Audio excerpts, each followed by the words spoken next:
I'm gonna be doing what I actually really like to do, story making and taking inspiration from something that I've always loved, Scooby-Doo, uh, and trying my best to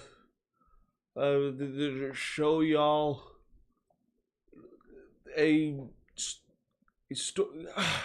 I'm a little distracted because I have reference pictures of Scooby up on my screen right now, and I don't know about you guys, but the live action Scooby-Doo face is absolutely terrifying. Like, I love the cartoon Scooby, and yeah, but oh my goodness. Can I show? Can I try to? Yeah, see this? See this all right here? This is terrifying. This face in particular, I don't like that. Or this one. This is a scary, unsettling face. Eyes, way too human. They know too much. This is fine. I like this. But this, don't give me Scooby-Doo with fuck me eyes. He looks like he's about to say something to me right now. He's like, they made it so that his eyes follow you, and it is absolutely terrifying. Like, they didn't have to. This is great. I love this. I love this so much. But yeah, no, anyways, the idea that I have is a gritty story based off of Scooby-Doo, of course. And I'm not very good at making notes on computers because typing takes forever and it's a big loud clacky clack, and I prefer a pen in my hand. This is a story that's more inspired by Scooby-Doo rather than it being a Scooby-Doo, but I'm going to use the Scooby-Doo names just because it's easier for people to understand as to why I made these decisions for the different characters. In this, Mystery Inc. and all that, they are all adults, and they don't know each other yet. Again, I don't have a name for this story yet. I kind of came up with this story when I was washing dishes for a restaurant, and me and my boss both really like Scooby-Doo. I used to be very proud in saying that I have seen everything Scooby-Doo. I have not seen Scoob, and I have not seen the new Scooby-Doo. But this is the best setup that I have right now. Y'all can kind of see. I haven't made a lot of notes, and I started a little sketch here of what gritty Scooby would look like. He's got his chin there. He's going to stay a big dog. Anyways, his just eyes right there. For this, I would want to keep it like animated, just because I love. You can do more with animation than you can with practical effects. I love practical effects, but they're limited, especially with like time and energy and all of that. And it's just like you don't get the scary ass Scooby that I showed earlier. This guy, this little fuck boy that is trying to be Scooby, that is terrifying. I said earlier, too human of eyes. It's gross, and he looks wet in this picture right here. And it's just his eyes follow you, like I said before, and that's just very unsettling, Uncanny Valley-esque kind of thing going on there, and I hate it. I hate it so much. But yeah, like cute little Scooby dog. So the idea came from when me and my boss, if he ever my old boss, Donald, if you ever watch this, hi Donald. Um, the idea was uh, Scooby Doo, but for adults. And I think that I need to get Scooby off my screen. Goodness, stop looking at me. Give me the good Scoob. Give me the good Scooby. There we go. Uh, the goodness, I'm sorry. I'm not very good with words, but the idea is Scooby Doo, but for adults, because that's who will be bringing in more. If you want to make it in this crazy world, you want. I'm not very good at drawing dogs, but it gives my hands something to do. Um, Gritty reboot stuff does surprisingly well, but if you deviate too much or not enough from the original source material, people aren't going to like it, and that happens all the time. So my idea is to deviate almost completely while giving homages to the original Scooby-Doo idea rather than sticking with it wholeheartedly. Because, let's be honest, the original... there's not much to go off of from the original. It's a very simple format, and that's why it did so well. They were able to make so many... they found a formula that worked. They had used this formula of kids go to a place, they find a mystery, and then stumble into solving the mystery, and that's just how. And they did that with Scooby and the Gang. That Jeep. I can't remember the Jeep's name, but like they had instead of a dog, they had a talking Jeep that was that kind of noise, and like they could understand their talking Jeep. But it was most successful with Scooby and the Gang, and I think that that's because people could relate to Scooby and the Gang more than a talking car, because dogs are better than cars. Yeah. So this reboot that I have in mind is they're adults and they can do things that people have always wanted them to be able to do, like that they can have actual adult things. Fred can say fuck. We started laughing, me and Donald, about the idea of, okay, let's subvert, let's take the idea that they kind of had for Scooby-Doo on Spooky Island, where they stopped Daphne from being a damsel in distress by teaching her hand-to-hand combat. And I was like, let's take that a step further, give Daphne a gun. I think that that's hilarious, is like, Freddy, I need help. No, I don't. I have my Glock. And the idea sprouted from there. It took me way too long to get to this part. It took me 8 minutes to get to the original premise. But it started off with, like, what if Daphne had a gun? And then I was like, what if Daphne... Now, in the past, in a lot of, like, the shows and stuff, especially the more recent shows, Daphne's a little crazy. Daphne's just a little crazy. And that causes issues with, like... It doesn't cause issues, but it adds more to her character. And I don't know if it's a good ad or a bad ad. Where I believe in one of the most recent Scooby-Doo shows, she talked to a sock puppet for like a whole episode. And I thought that is goddamn hilarious. I've never thought about Daphne being that crazy. And the idea was like, okay, Daphne's dad is always like really. Daphne's parents is always really rich. Why would she have a gun? And why is she definitely not a damsel in distress? And the more I thought about it, I was like, okay, her dad's a doomsday prepper. So let's characterize Daphne first, since that's where it all started. Daphne.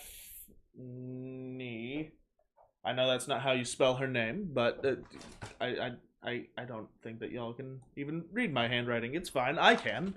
I'll stop y'all from stealing my ideas.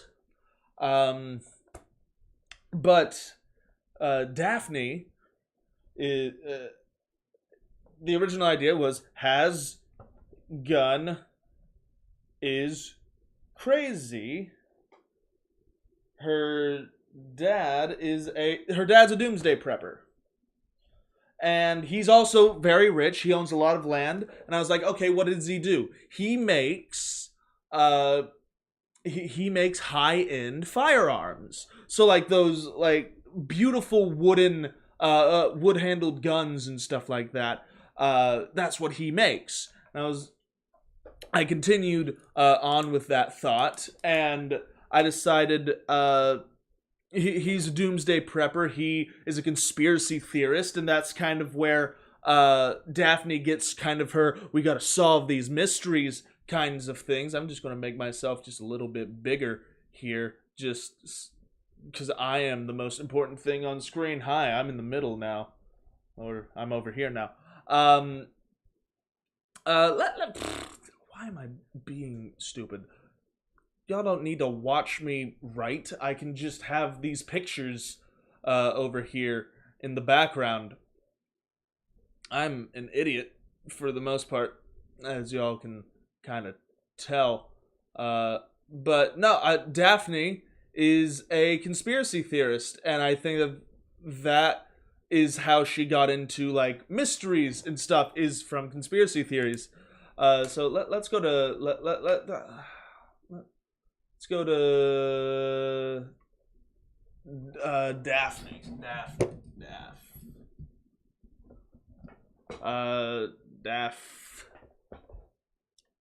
Daphne Scooby Doo. So let's have a look at Daphne Blake. Daphne Blake. Okay, so I am always in the wrong place. So Daphne Blake is again, I've said that she's kind of crazy, and that plays into how she interacts with Scooby. Because another thing, Scooby being the main person's name, you kind of need to figure out first how everyone in the gang interacts with Scooby. So when it comes to Scooby, it's ambiguous if he can actually talk, at least in this gritty reboot. So Daphne has a gun, and she 100% thinks Scooby can talk, and I find that funny. But yeah, Daphne's dad is a doomsday prepper. She's a conspiracy theorist. She believes in aliens. She believes in ghosts. She believes in all that kind of stuff. She's just trying to prove it, and as soon as she gets the chance to try and prove that, that is what she wants to do. And that's what leads her into being a mystery solver. She's a conspiracy theorist with a gun. So she has no fear. It is an unmarked gun, because I think that's irresponsible and something that someone would do if they were crazy. Her dad taught her how to make her own gun, and that's what she carries around, is her homemade Glock that she has. It's pretty well made, but it's not very accurate, because she has a gun. She's ready to use it. She wants to use it, but she's not allowed to use it. Yeah, everyone in the gang stops her from shooting the bad guy, because she doesn't want to unmask people. She's like, oh, that's a problem over there? Let me just pulls out her gun. And either Fred, Velma, or or Shaggy kind of just like, no, don't do that. That's a person, obviously. You can't just go around shooting people.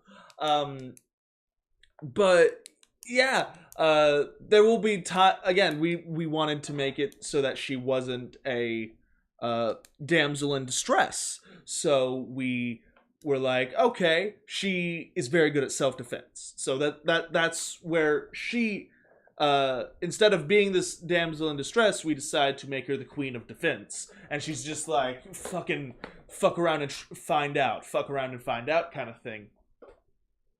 And Daphne is a mood. Of course, she always keeps, like, she always looks pretty, and she always has, like, high-end makeup on her, but she mainly uses it for, like, camouflage, and she's like, most people don't mess with me because I look pretty. So she's like, I look pretty so that most people don't, like, they don't expect me to have my gun because I'm all done up and I look like a damsel in distress. It's her form of camouflage that allows her to get the sense of surprise on the person. But yeah, that's her characterization is if something in, and you can see this in one, Scooby-Doo and Spooky Island. You can also see it on the Hawaii trip that they take. She kind of saves the whole group with dental floss by using it as like a rope, which obviously wouldn't work, but for this Daphne, she'd be able to, if you need like life-saving stuff, that's what she's good at. That's what she does in this group is she will protect everyone. She's again, fuck around and find out. Going forward, Daphne, let's move over to Shaggy. Now, Shaggy, I've kind of made the most changes to because I need to. Shaggy is a Swiss Army knife that is all can openers. That's the thing. He has different kinds of can openers, and that is his personality. He has a bunch of skills. Like I'm paying homage to like the skills that he had in the old days. They kind of his first skill that wasn't like incredibly useful in everyday life, but was very useful for like niche instances is he's a ventriloquist, and that came from the idea that came from his voice actor, I believe. His voice actor was a ventriloquist, and I took that idea and ran with it. So the reason why it's unclear that Scooby can talk is because Shaggy is a ventriloquist. Shaggy, in this gritty reboot of Scooby-Doo that I have in my head, he's a runaway carny. Again, they are all adults. He's a runaway carny. His dad was a strongman, and his mother was a human ostrich. Now, those who don't know what a human ostrich is someone that eats light bulbs, swallows swords, and stuff like that. That is what allows him to, like, eat an entire corn dog just all at once. Just, and, like... yeah. So, he is also incredibly strong, and in my version, he's 6'9", because he is the tall man, but he's lanky, which allows him to look slim and frail. But his dad being a strong man, he is also incredibly strong. And his gig at the anything that a carny can do, kind of Shaggy can do as well. He can tightrope. He can do a ventriloquist act. He can swallow a sword if he needs to. He can juggle. He is a pocket. He is a pocket knife full of different kinds of can openers. They're not always useful, but when you need one, he is one, and that kind of They do that with Shaggy all the time. You need someone, if you need someone who's really into magicians, Shaggy's really into magicians because he can do magic. And I took that and ran. So Shaggy, growing up, he had this Great Dane that he called Scooby Doo. And before he had Scooby, he would do a ventriloquist act with a little dummy that he made out of scraps that he named Scrappy Doo. And it's this little puppet that looks all shambles together, and that's why his name is Scrappy, because he's made out of like tint scraps and leftover toothpicks and stuff like that. That was Shaggy's first dummy, and it wasn't that good of an act until he got a dog named and he named it Scooby, and he was like, if I train this dog, Shaggy's kind of Rico, kind of. But Shaggy got this dog named Scooby, and he was like, I can train this dog to move its mouth whenever I talk using like peanut butter or something. He trains Scooby to move his mouth whenever Shaggy is talking. And here, I'm just gonna make myself big. So when Shaggy does this, he is able to now be Scooby's voice, and he comes up with his voice of and now he has a new act called Scooby the Talking Dog at the fair that at the carnival that he works at with his parents and stuff. This was back when he got Scooby when he was like maybe 15. In this gritty reboot, he's about 23, 24. The same thing with all the other people. They're all 23, 24. And they don't know each other yet. But Shaggy, that's his gig. He is a all-around carny who has a talking dog named Scooby. And Shaggy kind of does this little act where he juggles or does like other carnival tricks while also having conversations with Scooby, like Scoob, we should go over there, and all that kind of stuff. And it's like, okay, Reggie. But like that's his act, and then something happens, and Shaggy has to leave. Shaggy and Scooby have to run away. Maybe they get pinned for a crime. Maybe they just don't want to be in the carnival anymore. They run away, and they end up in Crystal Cove, which is where which is the main city that Scooby and the gang live in. So Scooby and Shaggy get there, and right now Shaggy's living in a car, and he is getting by being a street performer with Scooby the Talking Dog. He's just doing his act again to get food on the table for him and Scooby, and they're living out of a car. Maybe they have the van. I'm not sure about that yet. But, yeah, that's what they do. They go around and they perform. And Daphne, being crazy and conspiracy theorist and believing in magic and all that, she comes across these two street performers, Shaggy and Scooby, and is like, oh my goodness, your dog can talk. It's the first cryptid I've came across. Next time we're looking for Bigfoot, all that kind of stuff. She's like, I need to show my dad this. Now, she takes Shaggy and Scooby over to home with her, pretty much, to meet her Daphne's dad. And Daphne's mom, I should have stated this earlier. Sorry, it's hard to think straight for the most part and keep things straight in my head. But Daphne's mother is Irish, and her dad is Native American. He owns a lot of land. He doesn't like the government, all that kind of stuff. He's a bit of a libertarian. He's just like, yeah, I've never had a good never had a good relationship with the U.S. government. So he's like, ah. So I thought it'd be funny if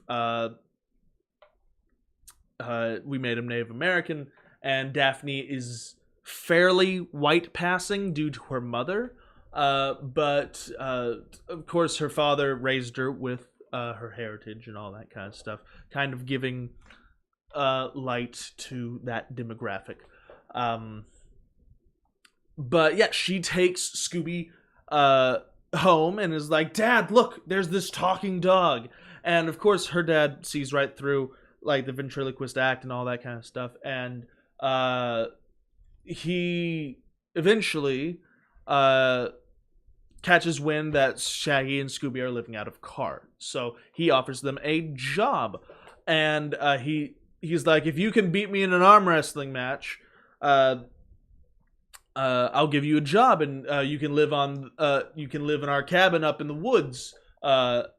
And Shaggy's like, okay. And Shaggy, being the son of a strongman, kind of beats her dad quite easily. Again, he is 6'9", extremely lanky. He does not look strong, but his genetics cause him to be very strong. His muscles are just very stretched out over his long frame.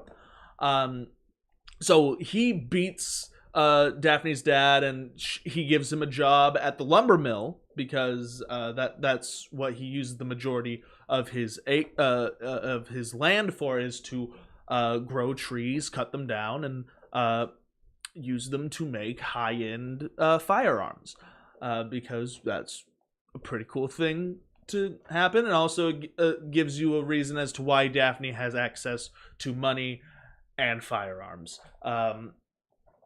So everything has a reason as to why it's like that. It's an outrageous reason. It's far out there, but it's a reason in the world as to why does Daphne have a gun? Well, her dad makes guns, and she made her own gun. Her dad wants her to be self-sufficient, so she's raised to be self-sufficient. It just so happens she's a conspiracy theorist. I don't think she believes in the flat Earth theory, but she definitely believes that there's something up with the moon.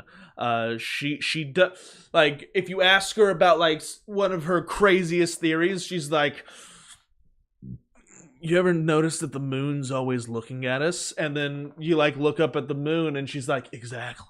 And you just got to go with it. She's crazy. Again, and she 100% believes Scooby can talk, even though...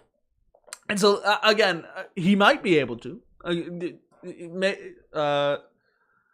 But it is implied heavily that the reason that he can talk is because Shaggy is a ventriloquist and talks through Scooby. Something else, a little characterization for Shaggy is... we get a lot of his internal monologue out loud, because when he's alone with Scooby, he also talks to Scooby. He also talks to his dog, and he has Scooby talk back to him. So Shaggy kind of talks to himself. But Shaggy kind of talks to himself through Scooby by... talking out his problems with his dog, and his dog being him, giving himself like advice in a way. And I think that that's a pretty interesting way to get Shaggy's insight on stuff. He's also a very nervous guy. He does not want to stand out. He does not want whoever might be hunting him to find him or Scooby. And so he doesn't want to make a show out of himself. He's also severely anxious, especially around Daphne, who's very outgoing and like, what? And Shaggy's like, I think I'm gonna go over here and just sit in the corner. But again, that mainly comes from a lifetime of being poked and prodded at and expected to make his own way in the world. from such a young age. His parents, I wouldn't say are abusive, but he might not have the best relationship with them because they were always busy with the carnival, of course. And so that's how they meet. This is like first episode stuff. If I were to make it into a TV series, this is how like the gang all meet. Daphne comes across Scooby and Shaggy doing their sideshow thing. She takes them to go meet her dad. Her dad arm wrestles Shaggy. Shaggy beats him, gives him a job and a place to live. And then we pull out, and then we would go over to Fred. Fred is he wants to be a detective. He's going through school to be a detective, but right now he is a firefighter. He's pretty well known in town, at least in this story. He's pretty well known in town, and I wanted to keep like the broad chest. He looks athletic, and that's because he is a firefighter. He lives at the fire station, which is very doable, which is something that happens. And the reason why is because it allows him to have a place to live, have a job, and allows him to maybe his parents died in a fire, maybe someone died in a fire, there's an arsonist that he's after, something that being a firefighter, he also wants to be a detective. He loves Sherlock Holmes. He's very good at forensics. That's something that he's really good at, is forensics, knowing what will do what chemicals you need, and that also stems from his friendship through high school to Velma. In this story, Daphne, Shaggy's from out of town. Daphne was homeschooled by her dad because her dad does not trust the school system because it's ran by the government. Fred and Velma both went to the same school, and they were friends. Fred, he looks like he always has blonde hair, blue eyes, all that kind of stuff. He looks like the stereotypical douchebag, but with a heart of gold. I don't want him to be incredibly himbo, but he's himbo enough where it's endearing. He's unlike, he gets more characterization than he ever has in this story, because used to be Fred had no backstory.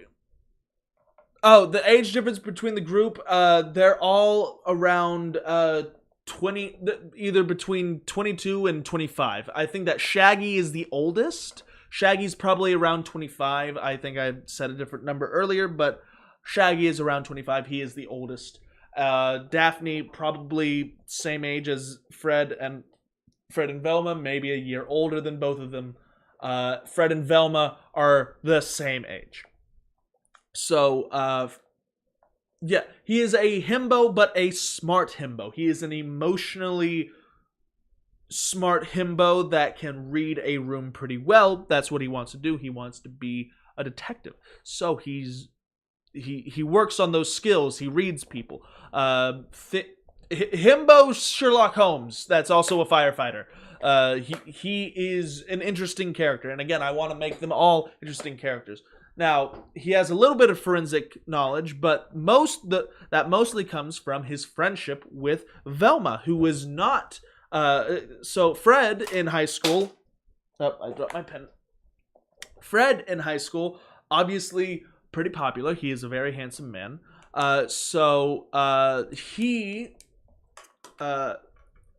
He was neighbors with Velma growing up. They were best friends throughout this entire time, and his and Velma's friendship is very, very strong. Not very romantic. Again, they are adults. They are all adults, and something. And again, this is a kind of a story where I get to see my favorite characters. It's fan fiction, but it's fan fiction. Let's just call it what it is. But Fred and Velma grew up together, and Velma in this story is Asian American, and she was adopted by two very performative liberals, very performative in the way they are problematic. They're like, they are both white. They were hippies, and they appropriate cultures quite a bit. Just because I don't want you to like Velma's parents.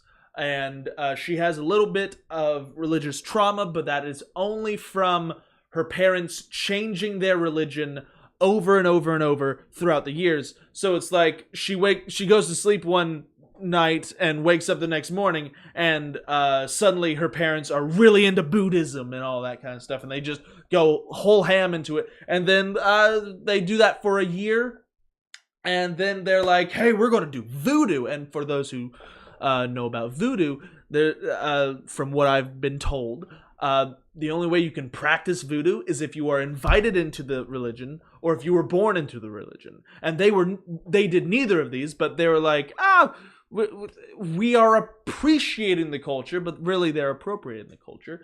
And they adopted this young Asian girl.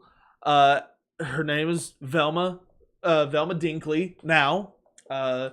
And they kind of, whenever someone, she is a trophy orphan for them. Again, they're pretty problematic. But again, I don't want you to like her parents. So Velma's parents kind of are like, we can't be racist. Look, we adopted an Asian child. And we raised her in all these different cultures, and it's all performative. They want the praise. They want to. They have Black Lives Matter bumper stickers, but they don't go to the protests. But kind of like Millie's parents from Fazbear Fright. I don't know. I don't know. But yeah, you aren't supposed to like Velma's parents. She spent a lot of time with Fred, her next door neighbor. Her parents very performative. Sorry, I'm trying to figure out where I left off. So Velma growing up was a little heavyweight and all that kind of stuff. So growing up, she was not very popular, but she was friends with a popular guy, and people always were picking on her, and Fred was kind of her himbo protector. Like, what the fuck did you say about Velma? Don't you dare talk shit about Velma. That is my best friend. To the point where for their senior prom, Velma got stood up by one of the football players. And everyone was laughing at her, and even Fred's date. Fred was on. I'll just say Fred was on the lacrosse team, or maybe he was on the football team. But one of the fellow athletes asked Velma out, and Velma was always like, "Oh, I really liked him" and stuff.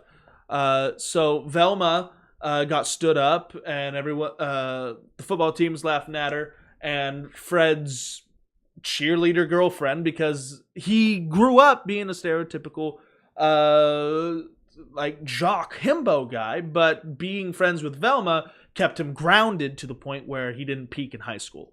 And he looked at the girl he was with and was like, I don't want to be with you anymore. You're laughing at my best friend. And then he went to be Velma's date for the prom. Again, they aren't romantic, and again, if you are underage, they are above age, and this is my fan fiction, so I can do this. They are fuck buddies, okay? They are fuck buddies.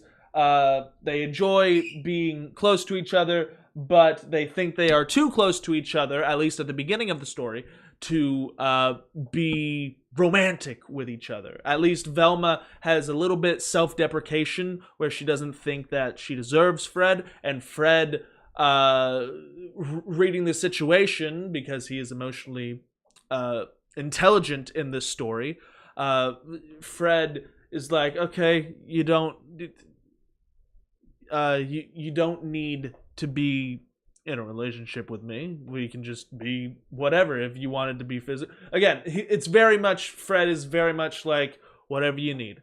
And Velma still lives with her parents, while Fred lives at the firehouse, and Velma's parents are helping get her through college. She wants to be a forensic analyst, and Fred wants to be a detective. And they used to watch, like, one of their favorite things to do growing up was watching NCIS or Bones or the classic classic detective shows. And they were like, when we grow up, that should be us. We should be the main characters of a TV show. And that's what their goal is, to be crime fighters, pretty much. The detectives and forensic people that allow them to solve mysteries. Again, mysteries being the core of the story is how they all meet eventually. So, again, this is still all first episode, so let's go over again. What we got in this first episode is Shaggy and Scooby leave the carnival, go to Crystal Cove. They start performing to get food and money. They're living out of a car. Daphne comes along, is like, whoa, you have a talking dog? I gotta show it to my dad. Her dad loses an arm wrestling contest to Shaggy, respects Shaggy, gives him a job and a place to live in a cabin in the woods. Velma is living with her parents, who are very problematic, going to school to be a forensic science person, and Fred works as a firefighter and is going to school to become a detective at some point. That's where we are. And again, this is kind of like a guilty pleasure kind of thing. Getting to see the interpersonal relationships in this group rather than the preset Fred gets with Daphne. Velma might get with Shaggy, but Shaggy's not emotionally available enough, and he likes his dog too much. That's something that I really can't stand that they did in Mysteries Incorporated. That was just a stupid plot line that did not need to happen. Was the Velma and Shaggy will they, won't they kind of thing, and he chose a dog. Because, yeah, we all love Scooby, but it's a dog. Anyways, the way that they all come together is an arsonist catches a forest on fire that is on the land of Daphne's dad. So Mr. Blake, Mr. Blake's forest on his land catches on fire. He is trying to help put it out, and Fred, of course, goes in and tries being a firefighter. He is there. Velma, worried for Fred because she is emotionally attached to him, but doesn't think that she should be, goes along with them, and it's a whole big thing, and they are all trying to put it out, and it's at night, and Velma and Daphne are like bringing hoses or buckets over and trying to put out the fire, and they see a person in fire garb. They see a person in an old firefighter suit setting more trees on fire. And it all looks tattered and all that kind of stuff. and they can read a number that's like 113 on his helmet. And he has a gas mask and all that, and he's just setting the whole thing on fire, and they can't catch up to him because they're trying to put out the fire. But they go over to Fred, and they were like, hey, we saw one of the firefighters setting fire to more. We figured out who it is. It's another firefighter. Do you know firefighter 113? And Fred's like, oh, 113 died. There is no 113. He's dead. And of course, that's their first mystery together, is trying to figure out who is the ghost of firefighter 113. And Daphne's like, it's definitely a ghost. Velma's like, it isn't a ghost, you stupid bimbo. And Fred's just like, look, I just need to stop these fires from happening. And Shaggy's like, I think I'm going to just skip town. And then Daphne's dad is just like, look, son, you're going to have to keep an eye on my daughter, because I don't know why I gave him a country accent, but he's a dad. Look, son, you're going to have to watch after my daughter. Make sure that nothing happens to her, or I'm going to put a bullet between your eyes and you won't see it happen, because you ain't going to see the bullet with your name on it until it's right between your eyes. So that's why Shaggy has to kind of go around with Daphne to kind of keep her out of trouble. And Velma is just like, I gotta prove who this is. Daphne's like, it's a ghost, obviously. And that's their first mystery, is trying to figure out who is setting these fires, why are they setting these fires. And that's the whole first episode. And throughout the episode, you get like different pairings. Like you get the original. Okay, gang, let's all split up. And Shaggy's gonna be like, who still uses the word gang? This is 2020 or something along those lines. I don't know. It's modern times. But yeah, it's kind of like all they still say their goofy words. Fred says fuck or shit or whatever, and it's just funny. Like you get the zoinks, jinkies, jeepers, fuck kind of bit, because again, in this fan fiction, I get to see some of my favorite characters do the things that I want them to do. Again, very self-important. That's not the right words. Whatever. Moving forward.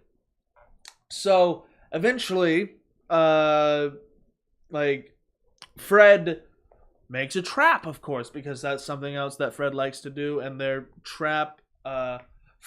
Fred and Shaggy pretty much catch the guy. At one point, the guy kind of tries to take Daphne, and that's when Daphne pulls out her gun and just holds it to his head. And like that, like but yeah, the trap doesn't work. But what does work is the net falls on the guy. He's just like, it's a net. Throws it off of himself, grabs Daphne and like threatens to burn her. And he's just like, and Daphne's just like, you know what? And just holds her gun to his head. And he's like, oh shit. And like puts his hands up. And just at gunpoint, they unmask him. And it's maybe some old guy that doesn't like Daphne's dad. It's a disgruntled old worker or something. It's someone that is connected with Daphne's dad, and that's why he was causing forest fires on his property. And again, you get like the let's split up, gang. Let's make a trap. Shaggy, Scooby, you guys go be the bait. Like, why do we always have to be the bait? That was a horrible Shaggy voice. But but in the end, it subverts your expectations, and it's kind of funny because it's like, yeah, the trap got it. Oh shit, the trap. It's just a net. Like he just pulls it off, and what's gonna happen? Oh no, Daphne, no! And as the audience, you expect Daphne to be the damsel in distress because if you are a fan of Scooby Doo, she's usually the damsel in distress. So seeing her just pull out a gun and be a badass is just hilarious. It's like, oh shit! Oh yeah, this isn't our normal Daphne. And yeah. Okay, Bob. The boss mentality. What? Boss mentality. Shut the fuck up. But that's their first mystery together, and they're like, we kind of make a good gang and all that kind of stuff. Now, yeah, that's my idea for a gritty reboot for Scooby-Doo is Daphne has a gun and is crazy. Shaggy is a runaway carny who has a whole bunch of different skills that come in handy sometimes. Velma is smart as always, but is kind of self-deprecating. She's best friends with Fred, who is a himbo Sherlock Holmes, and yeah. I don't really have anything else to say. So that's 1 hour of my life I'm not getting back. What do y'all think? In the comments. Tell me, is there something that you would like to see from Scooby and the Gang, or at least this gang that I've made? And again, if I were to write stories or try to make something out of this, I'd of course change their names and say it is inspired by Scooby-Doo. Just because I believe it has diverted enough from the original Scooby-Doo that it could be its own story. But, of course, still obviously inspired by Scooby-Doo. Oh, my head. Goodness. It is not even noon yet. I have not been up this early for a while, but I need to fix my sleeping schedule. Scrappy dappy doo! My favorite thing that I've came up with is Shaggy and Daphne's dad get along, and Shaggy doesn't drink. He smokes, but he doesn't drink. And Daphne's dad takes Shaggy to like bars with him, and he kind of hustles people out of drinks or hustles them out of money by being like, I bet you can't beat this scrawny guy at like punchies or something. And Shaggy, being uncharacteristically strong because his father's a strong man, just destroys them. Where oh yeah, I feel like a bit where, yeah, of course there would be a bit. I'd have to figure out what bit it is. Maybe it's like the old hijinks where Shaggy is supposed to be like the distraction and he's like juggling and doing his bit.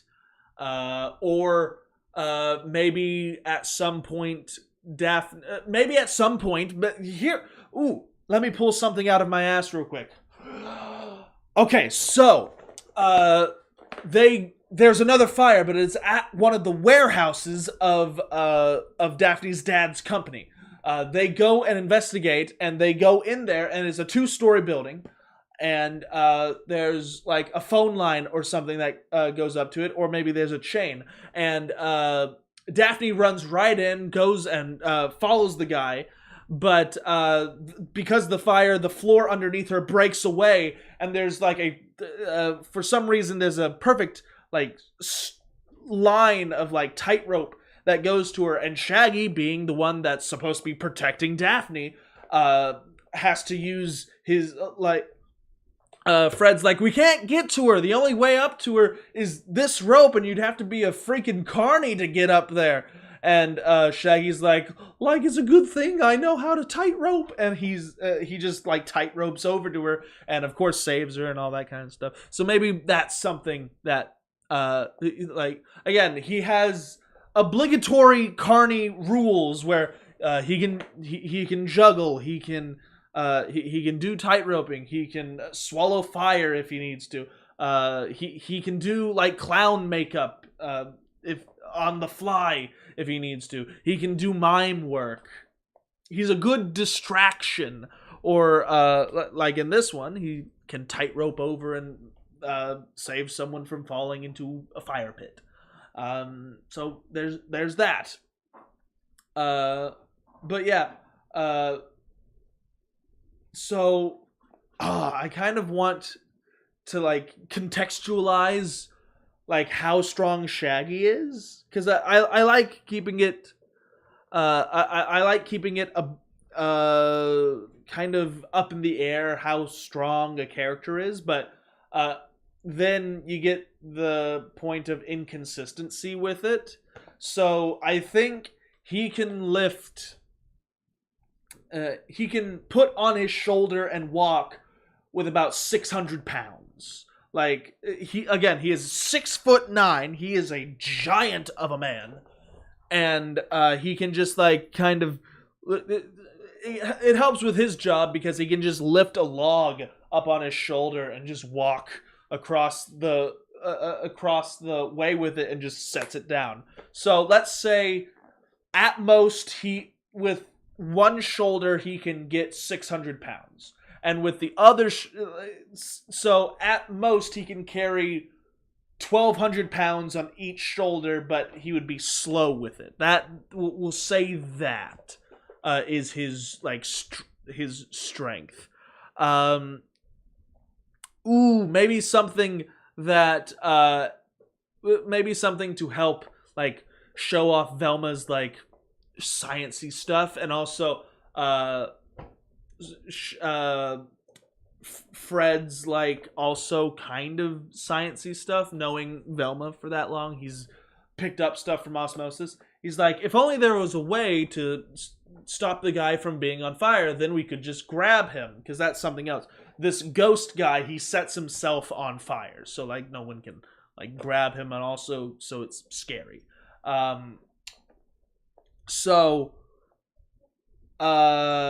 Velma and Fred are like, if only we could like stop him from being on fire. And Velma and Fred come up with this like expanding foam, kind of like what's it called?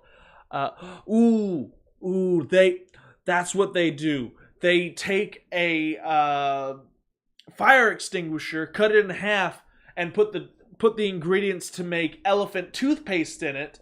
And when it's time, they throw it at the guy, and when it explodes, for those who don't know what elephant toothpaste is, it is a concoction that causes rapidly expanding foam, and they find a way to make it flame retardant and make the fire go out. Maybe they mix it with the stuff that's in the fire extinguisher, whatever. Sciencey hand wave stuff, and that they use that in the trap, and that's what stops him from being on fire. But that allows Fred and Velma to kind of collaborate more in this series than they do in other series, because something that I always will hate is people not taking Velma seriously, because in all regards she is the smartest person in that group, and she is always right, or at least she usually is when it comes to like non-real supernatural stuff happening. She is usually right. She is the one that's like, no, it wasn't this guy, it's actually this guy. But for some reason they never take her seriously, especially in Mysteries Incorporated. Here's the thing. I love Mystery Incorporated, the show on the old. It's kind of old now. The 2010s show, Mystery Incorporated. I love that show. I just have my gripes about it because I like it so much. It had so much, the overarching story, the overarching mystery that goes over all the seasons is fantastic, and I love it. I just hate the interpersonal relationships that they did not elaborate on in that story. Anyways, it has been now exactly an hour. So I think I'm going to leave this story-making video here, this live, this whatever this was. Velma is my favorite of the Mystery Inc., but the show is like, haha, she's nerdy, stinky. Yeah, no, it's stupid that they perpetuate the you're nerdy, and that's what I want to subvert. Yes, she is nerdy, but she is a love interest to the main handsome himbo that is Fred. Now, I also want to get in here right at the end. So if you have watched all the way to this point, this is something that you will know.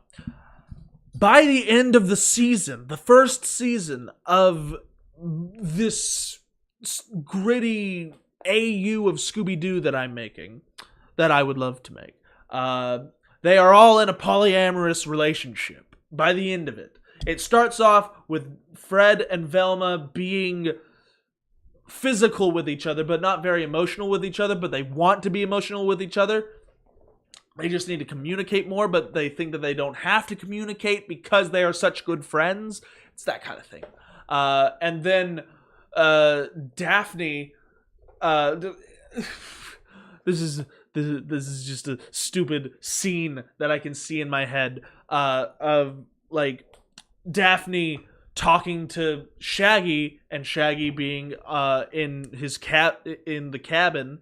Now the cabin is not in the same house that Daphne lives in, but Daphne goes and talks to Shaggy, and this is maybe this is right after he saves her from falling into the flaming pit. His shirt is ruined now. So she's like, thank you, Shaggy, for saving me. And they're talking about the mystery and all that. And Shaggy, who looks like he's all scrawny, all lanky, is like, oh shit, my shirt's all horrible or whatever. You know, stereotypical scene going forward. He's like, oh shit, you don't mind if I change, right? And he changes. And Daphne's like, damn. Like, big man, big muscles, damn, kind of thing, because he is deceptively weak. He is deceptively strong because he is very strong but looks weak. But he takes off his shirt, abs, chest, all of that, looks perfect but lanky, and Daphne's just like, damn, I should change too. And then Shaggy, like, as he's putting the shirt back on, turns around, Daphne's out of her clothes, and he's like, what the fuck? And then they again, this is first episode stuff, sets up the interpersonal relationships, and then they will evolve further than just physical attraction. It will become emotional. But like, this is a hook that will get people to watch more of this show. It is if you will, a sexual hook that will bring people to watch more episodes. Kind of like a trauma hook that they use in The Boys. Let's talk about The Boys. They have trauma hooks in the first episode, or a shocking hook. This one is a sexual hook because, of course, Mystery Incorporated, by the end of the first season, will be in a polyamorous relationship, and they will love each other, because that's what all the fans want. Anyways, thank you all for watching. Thank you for listening to my ramblings. If you have gotten this far, please like, share, and subscribe. Bye.